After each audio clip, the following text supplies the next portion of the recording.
Yeah, just a quick review of the DMI exercise pulley for physical therapy. So I've looked at a lot of these on Amazon. There's so many available that it's kind of hard to figure out what to choose from. There's several things you need to look at when looking at a shoulder pulley that might make a big difference to you. The first one is the bracket. Some of them have a metal bracket on them, and some of them have like a door strap. Okay, just like a piece of, like, I'll say cloth or nylon, that's long, and you just put it over the top of the door, and then you close the door, and it stays in place. So why would you choose one as opposed to the other? Well, if you're worried about damaging your door or scratching it, I probably would go with a door strap as opposed to a metal bracket. Even though they do have these rubber things in it, you could get scratched in other areas.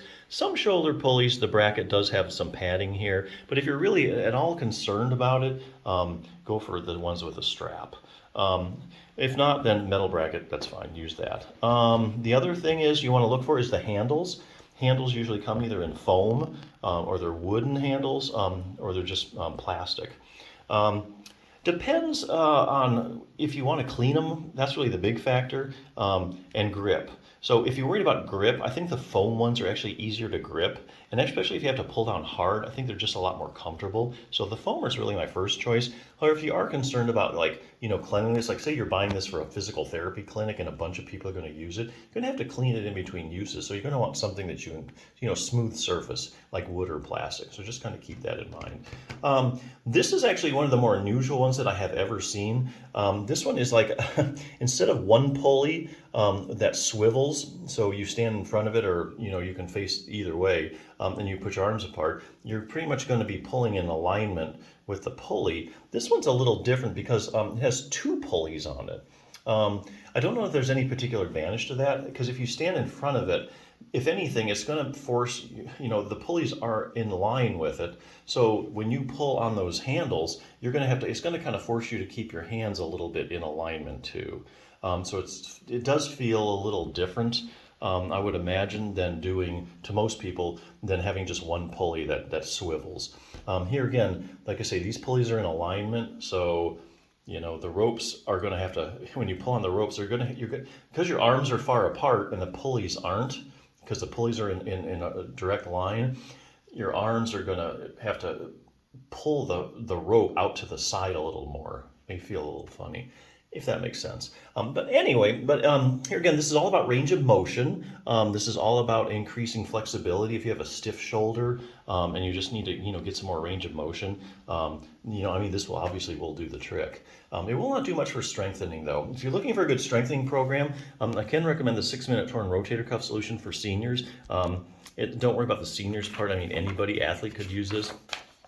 If you do have a shoulder problem, or you just want to strengthen your shoulder, any kind of shoulder pain, you really need to be strengthening your rotator cuff at least, and I'll tell you why. The shoulder is a very shallow ball and socket joint. It relies heavily on the muscles to support it and keep it in place and keep it stable.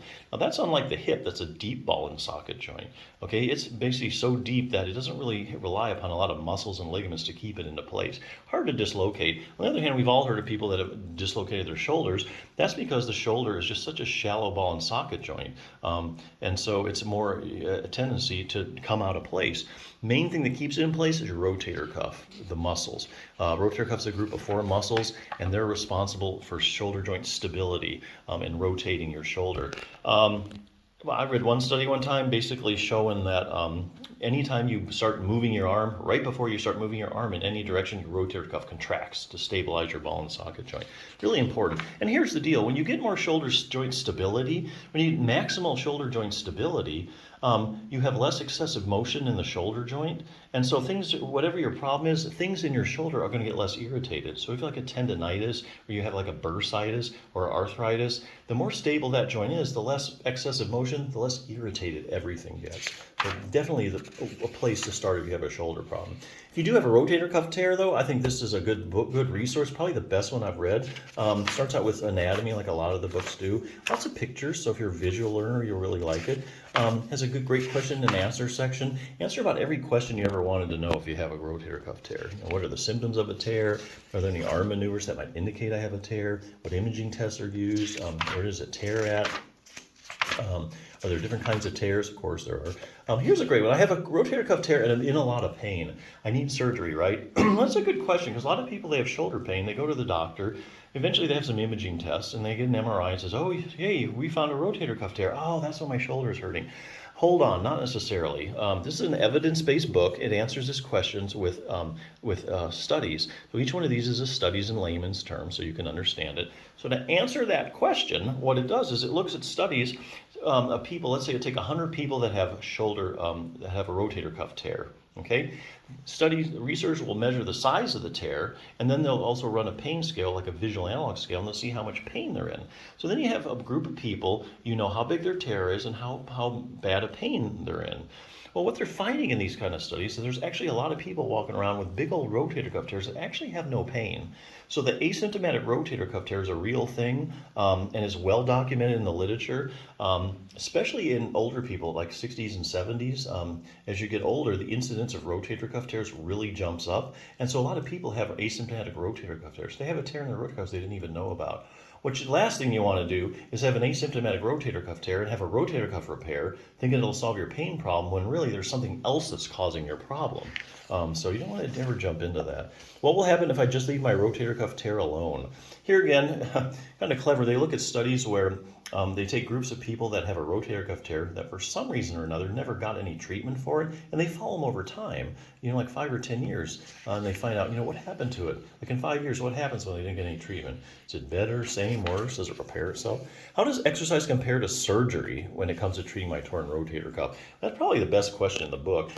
Basically, the only way you can scientifically answer that is look at the randomized controlled trials.